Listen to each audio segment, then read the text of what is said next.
Welcome to Ganakaloka YouTube channel. ಈ ಚಾನಲ್ನ ಇನ್ನು ಯಾರು ಸಬ್ಸ್ಕ್ರೈಬ್ ಆಗಿಲ್ಲೋ ಈಗಲೇ ಸಬ್ಸ್ಕ್ರೈಬ್ ಆಗಿ. ಇವತ್ತಿನ ಈ ವಿಡಿಯೋದಲ್ಲಿ ನಾನು ನಿಮಗೆ 13ನೇ ಪ್ರೋಗ್ರಾಮ್ ಕಂಪ್ಯೂಟರ್ ಸೈನ್ಸಲ್ಲಿ ಬರ್ತಕ್ಕಂಥ NCERT ಸಿಲೆಬಸ್ ಪ್ರಕಾರ PUC ಸೆಕೆಂಡ್ ಇಯರಲ್ಲಿ 13ನೇ ಪ್ರೋಗ್ರಾಮ್ ಏನು ಕೊಟ್ಟಿದ್ದಾರಪ್ಪ ಅಂದರೆ, write a Python program to add and display the elements from a stack using list ಅಂತೇಳಿ ಕೊಟ್ಟಿದ್ದಾರೆ. ಈಗ ನಿಮಗೆ 13 ಮತ್ತು 14ನೇ ಪ್ರೋಗ್ರಾಮು ಸ್ಟ್ಯಾಕು ಮತ್ತು ಕ್ಯೂ ಮೇಲೆ ಕೊಟ್ಟಿದ್ದಾರೆ. ಈ ಸ್ಟ್ಯಾಕ್ ಅನ್ನೋದು ಏನಪ್ಪಾ ಅಂದರೆ, it is A lost in first out data structure ಅಂತೇಳಿ ಕರಿತೀವಿ. Lost in first out data structure ಅಂದರೆ ಲೀಫೋ ಮಾಡೆಲ್ ಅಥವಾ ಲೀಫೋ ಟೆಕ್ನಿಕ್ ಅಂತ ಕರಿತೀವಿ. ಯಾಕಪ್ಪ ಅಂತಂದರೆ, ನಾವು ಸ್ಟ್ಯಾಕಿಗೆ ಲಿಸ್ಟ್ ಯೂಸ್ ಮಾಡಿಕೊಂಡು ಏನು ಎಲಿಮೆಂಟ್ಸ್ನ ಆ್ಯಡ್ ಮಾಡ್ತೀವಲ್ಲ, ಲಾಸ್ಟಿಗೆ ಯಾವುದನ್ನ ಆ್ಯಡ್ ಮಾಡಿರ್ತೀವೋ, ಯಾವ ಎಲಿಮೆಂಟ್ನ ಆ್ಯಡ್ ಮಾಡಿರ್ತೀವೋ ರಿಮೂವ್ ಮಾಡಬೇಕಾದ್ರೆ ಅದು ಫಸ್ಟು ಎಲಿಮೆಂಟು ಡಿಲೀಟ್ ಆಗಿ ಹೋಗುತ್ತೆ. ಸೊ ಹಂಗಾಗಿ ಇದನ್ನ lost in first out data structure ಅಂತೇಳಿ ಕರಿತೀವಿ. ಇಲ್ಲಿ ಎಲಿಮೆಂಟ್ಸು ಆ್ಯಡ್ ಆಗೋದು ಮತ್ತು ರಿಮೂವ್ ಆಗೋದು ಓನ್ಲಿ ಒನ್ ಎಂಡಿಂದ ಆಗುತ್ತೆ. ಆ ಎಂಡ್ನ ನಾವು ಟಾಪ್ ಆಫ್ ದಿ ಸ್ಟ್ಯಾಕ್ ಅಂತೇಳಿ ಕರಿತೀವಿ.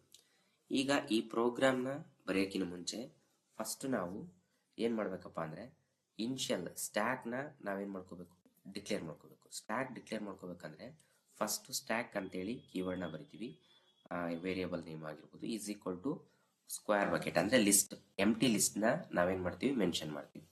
ಅದಾದಮೇಲೆ ನೆಕ್ಸ್ಟು ನಾವೇನು ಮಾಡ್ತೀವಿ ಅಂದರೆ, print initially stack is empty ಅಂದರೆ ಫಸ್ಟಿಗೆ ಇವಾಗ ಯಾವುದೇ ಎಲಿಮೆಂಟು ಸ್ಟ್ಯಾಕ್ ಒಳಗಡೆ ಇಲ್ಲ ಅಂತೇಳಿ ಅದನ್ನೇನು ಮಾಡ್ತೀವಿ, ಡಿಸ್ಪ್ಲೇ ಮಾಡ್ತೀವಿ. ಅಂದರೆ ಇನ್ಷಿಯಲಿ ಸ್ಟ್ಯಾಕ್ ಈಸ್ ಎಂಟಿ, ಸ್ಟ್ಯಾಕು ಎಂಟಿ ಆಗೈತಿ ಅಂತೇಳಿ ಈ ವೇರಿಯಬಲ್ ನೇಮ್ನ ಏನು ಮಾಡ್ತೀವಿ, ಡಿಸ್ಪ್ಲೇ ಮಾಡ್ತೀವಿ. ಡಿಸ್ಪ್ಲೇ ಮಾಡಿದಾಗ ಏನು ತೋರಿಸುತ್ತೆ, ಅದು ಇನ್ಷಿಯಲಿ ಸ್ಟ್ಯಾಕ್ ಈಸ್ ಎಂಟಿ ಅಂತೇಳಿ ತೋರಿಸುತ್ತೆ.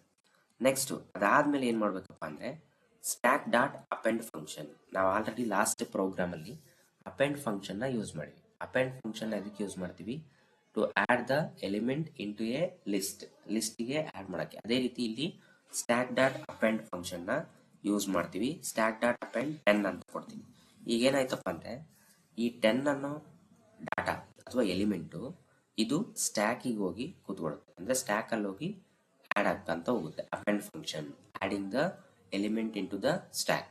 ನೆಕ್ಸ್ಟ್ ಅದೇ ರೀತಿ ನೆಕ್ಸ್ಟು ಇನ್ನೊಂದು ಡಾಟಾನ ನಾನೇನು ಮಾಡ್ತೀನಿ, ಬರಿತೀನಿ. Stack dot append 20. Next stack dot append 30 ಅಂತೇಳಿ ಬರಿತೀನಿ. ಟೋಟಲು 3 ಡಾಟಾನ ನಾನೇನು ಮಾಡ್ತೀನಿ, ಸ್ಟ್ಯಾಕ್ ಒಳಗಡೆ ನಾನೇನು ಮಾಡಿದೆ, ಅಪೆಂಡ್ ಫಂಕ್ಷನ್ ಯೂಸ್ ಮಾಡಿಕೊಂಡು ಆ್ಯಡ್ ಮಾಡ್ಕೊತ ಹೋದೆ. ಇವಾಗ ಏನಾಯಿತು, 10, 20, 30 ಅಂತೇಳಿ ಸ್ಟ್ಯಾಕಲ್ಲಿ ಎಲಿಮೆಂಟ್ಸು ಸ್ಟೋರ್ ಹಾಕಂತ ಹೋಯ್ತು. ನೆಕ್ಸ್ಟ್ ಅದಾದಮೇಲೆ ಏನು ಮಾಡ್ತೀನಿ, ಆಫ್ಟರ್ ಪುಷಿಂಗ್ ಸ್ಟ್ಯಾಕ್ ಈಸ್ ಅಂತ ಬರ್ತೀವಿ. ಇಲ್ಲಿ ನಾವು ಸ್ಟ್ಯಾಕಲ್ಲಿ ಪುಷ್ ಮತ್ತು ಪಾಪ್ ಅಂತೇಳಿ ಯೂಸ್ ಮಾಡ್ತೀವಿ.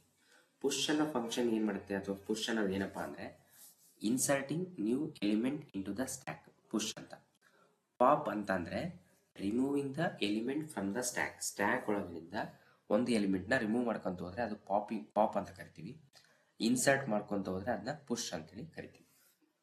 ಇಲ್ಲಿ ಆಫ್ಟರ್ ಪುಷಿಂಗ್ ಸ್ಟ್ಯಾಕ್ ಈಸ್ ಅಂತ ಬರೆದು ನಾವೇನು ಮಾಡ್ತೀವಿ, ಪ್ರಿಂಟ್ ಸ್ಟ್ಯಾಕ್ ಅಂತೇಳಿ ಬರಿತೀವಿ. ಪ್ರಿಂಟ್ ಸ್ಟ್ಯಾಕ್ ಅಂತ ಬರೆದ್ರೆ ಇಲ್ಲಿ ಸ್ಟ್ಯಾಕ್ ಒಳಗಡೆ ಏನು ಎಲಿಮೆಂಟ್ಸ್ ಇರ್ತಾವಲ್ಲ ಆ ಎಲಿಮೆಂಟ್ಸು ನಮಗೆ ಡಿಸ್ಪ್ಲೇ ಆಗ್ತವೆ, 10, 20, 30 ಅಂತ. ನೆಕ್ಸ್ಟು ಇದಾದ್ಮೇಲೆ ನೆಕ್ಸ್ಟ್ ಏನು ಮಾಡಬೇಕಪ್ಪ ಅಂದರೆ, ನಾವು after popped from the stack ಅಂದರೆ ನಾವೀಗ ಏನು ಮಾಡ್ತೀವಿ, ಫಸ್ಟು ಪುಷ್ ಫಂಕ್ಷನ್ನ ಯೂಸ್ ಮಾಡಿಕೊಂಡು ನಾವೇನು ಮಾಡ್ತೀವಿ, ಅಪೆಂಡ್ ಫಂಕ್ಷನ್ ಯೂಸ್ ಮಾಡಿಕೊಂಡು ಡಾಟಾನ ಆ್ಯಡ್ ಮಾಡಿದ್ವಿ ಯಾವುದಕ್ಕೆ, ಸ್ಟ್ಯಾಕಿಗೆ. ನೆಕ್ಸ್ಟ್ ಇವಾಗ ಏನು ಮಾಡ್ತೀವಿ, ಸ್ಟ್ಯಾಕಿಂದ ಡಾಟಾನ ರಿಮೂವ್ ಮಾಡ್ತೀವಿ. ರಿಮೂವ್ ಮಾಡಬೇಕಾದ್ರೆ ಪ್ರಿಂಟ್ ಸ್ಟ್ಯಾಕ್ ಡಾಟ್ ಪಾಪ್ ಅಂತೇಳಿ ಬರ್ತೀವಿ. ಪ್ರಿಂಟ್ ಸ್ಟ್ಯಾಕ್ ಡಾಟ್ ಪಾಪ್ ಅಂತ ಬರೆದಾಗ ನಮಗೆ ಒಂದು ಎಲಿಮೆಂಟು ರಿಮೂವ್ ಆಗುತ್ತೆ. ಯಾವ ಎಲಿಮೆಂಟಪ್ಪ ಅಂದರೆ, ಇದನ್ನ ಲೀಫೋಸ್ ಡಾಟಾ ಸ್ಟ್ರಕ್ಚರ್ ಅಂತ ಕರಿತೀವಿ. ಲೀಫೋ ಅಂತಂದರೆ lost in first out data structure ಅಂತ. ಸೊ ಇಲ್ಲಿ 10, 20, 30 ಲಾಸ್ಟಿಗೆ ಎಲಿಮೆಂಟ್ ಆ್ಯಡ್ ಆಗಿದ್ದು ಯಾವುದು, 30 ಫಸ್ಟ್ ಏನಾಗುತ್ತೆ, ರಿಮೂವ್ ಆಗುತ್ತೆ. ನೆಕ್ಸ್ಟು 20 ರಿಮೂವ್ ಆಗುತ್ತೆ. ನೆಕ್ಸ್ಟು 10 ರಿಮೂವ್ ಆಗುತ್ತೆ. ಈ ಥರ ನಾವು ರಿಮೂವ್ ಮಾಡ್ತೀವಿ. ಈಗ 3 ಎಲಿಮೆಂಟ್ನ ನಾನೇನು ಮಾಡ್ತೀನಿ, ಪಾಪ್ ಫಂಕ್ಷನ್ ಯೂಸ್ ಮಾಡಿಕೊಂಡು ರಿಮೂವ್ ಮಾಡ್ತೀನಿ, ಪ್ರಿಂಟ್ ಸ್ಟ್ಯಾಕ್ ಡಾಟ್ ಪಾಪ್ ಅಂತೇಳಿ. ನೆಕ್ಸ್ಟ್ ಅದಾದಮೇಲೆ ಏನು ಮಾಡ್ತೀನಿ ಅಂದರೆ, print my stack after elements are pop ಅಂದರೆ ರಿಮೂವ್ ಮಾಡಿದ್ಮೇಲೆ ನಾವು ಏನು ಎಲಿಮೆಂಟ್ಸ್ನ ತೊಗೊಂಡಿರ್ತೀವಲ್ಲ ಆ ಎಲಿಮೆಂಟ್ಸು ಏನು ಬರುತ್ತೆ ಅನ್ನೋದನ್ನ ನೋಡೋಣ. ಏನಾಯಿತು, ಪ್ರಿಂಟ್ ಸ್ಟ್ಯಾಕ್ ಅಂತ ಬರೆದೆ. ಟೋಟಲ್ ಆಗಿ ಎಲಿಮೆಂಟ್ಸ್ ಆ್ಯಡ್ ಆದಮೇಲೆ ರಿಮೂವ್ ಮಾಡಿದ್ಮೇಲೆ ರಿಮೂವ್ ಮಾಡಿದ ಎಲಿಮೆಂಟ್ ಎಷ್ಟಿದಾವೆ ಅನ್ನೋದನ್ನ ನೋಡೋಕ್ಕೆ ಡಿಸ್ಪ್ಲೇ ಫಂಕ್ಷನ್ ಯೂಸ್ ಮಾಡ್ತೀವಿ, ಪ್ರಿಂಟ್ ಸ್ಟ್ಯಾಕ್ ಅಂತ. ಈಗ ಈ ಪ್ರೋಗ್ರಾಮ್ನ ಸೇವ್ ಮಾಡಿ ಪ್ರೋಗ್ರಾಮ್ನ ರನ್ ಮಾಡಬೇಕು. ಪ್ರೋಗ್ರಾಮ್ನ ರನ್ ಮಾಡಿದ ತಕ್ಷಣವೇ ನಮಗೇನು ಬರುತ್ತಪ್ಪ ಅಂದರೆ, ಇನಿಷಿಯಲಿ ಸ್ಟ್ಯಾಕ್ ಈಸ್ ಎಂಟಿ ಅಂತ ಬಂತು. ಅಂದರೆ ಫಸ್ಟಿಗೆ ಸ್ಟ್ಯಾಕಲ್ಲಿ ಏನಿತ್ತು, ಯಾವುದೇ ಎಲಿಮೆಂಟ್ಸ್ ಇದ್ದಿಲ್ಲ, ಎಂಟಿ ಇತ್ತು, ಹಂಗಾಗಿ ಸ್ಟ್ಯಾಕ್ ಈಸ್ ಎಂಟಿ ಅಂತ ಬಂತು. ಆಫ್ಟರ್ ಪುಷಿಂಗ್ ಸ್ಟ್ಯಾಕ್ ಈಸ್ ಅಂತ ಬಂತು. ಆಫ್ಟರ್ ಪುಷಿಂಗ್ ಸ್ಟ್ಯಾಕ್ ಈಸ್ ಅಂದರೆ ಇಲ್ಲಿ ನಾವೇನು ಮಾಡಿದ್ವಿ, ಎಲಿಮೆಂಟ್ಸ್ನ ಆ್ಯಡ್ ಮಾಡ್ಕೊತ ಹೋದ್ವಿ. 10, 20, 30 10, 20, 30 ಏನಾಯಿತು, ಆ್ಯಡ್ ಹಾಕಂತ ಹೋಯ್ತು. ಆಮೇಲೆ after pushing stack is print stack, ಅದನ್ನು ಪ್ರಿಂಟ್ ಮಾಡಿದ್ವಿ.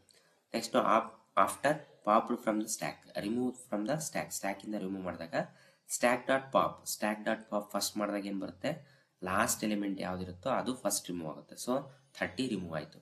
ನೆಕ್ಸ್ಟ್ ಏನಾಯಿತು, 20 ರಿಮೂವ್ ಆಯಿತು. ನೆಕ್ಸ್ಟ್ ಏನಾಯಿತು, 10 ರಿಮೂವ್ ಆಗುತ್ತೆ. ಲಾಸ್ಟಿಗೆ ಏನು ಉಳಿತದೆ, ಇವೆಲ್ಲ ಎಲಿಮೆಂಟ್ಸ್ನ ರಿಮೂವ್ ಮಾಡಿದ್ಮೇಲೆ ಸ್ಟ್ಯಾಕಲ್ಲಿ ಯಾವುದೂ ಎಲಿಮೆಂಟ್ ಇರಲ್ಲ. So my stack after elements are popped ಅಂತೇಳಿ ಅದೇನು ತೋರಿಸುತ್ತೆ, ಎಂಟಿ ಸ್ಟ್ಯಾಕ್ನ ತೋರಿಸುತ್ತೆ. ಈಗ ಫಾರ್ ಎಕ್ಸಾಂಪಲ್ ಇಲ್ಲಿ ನಾವು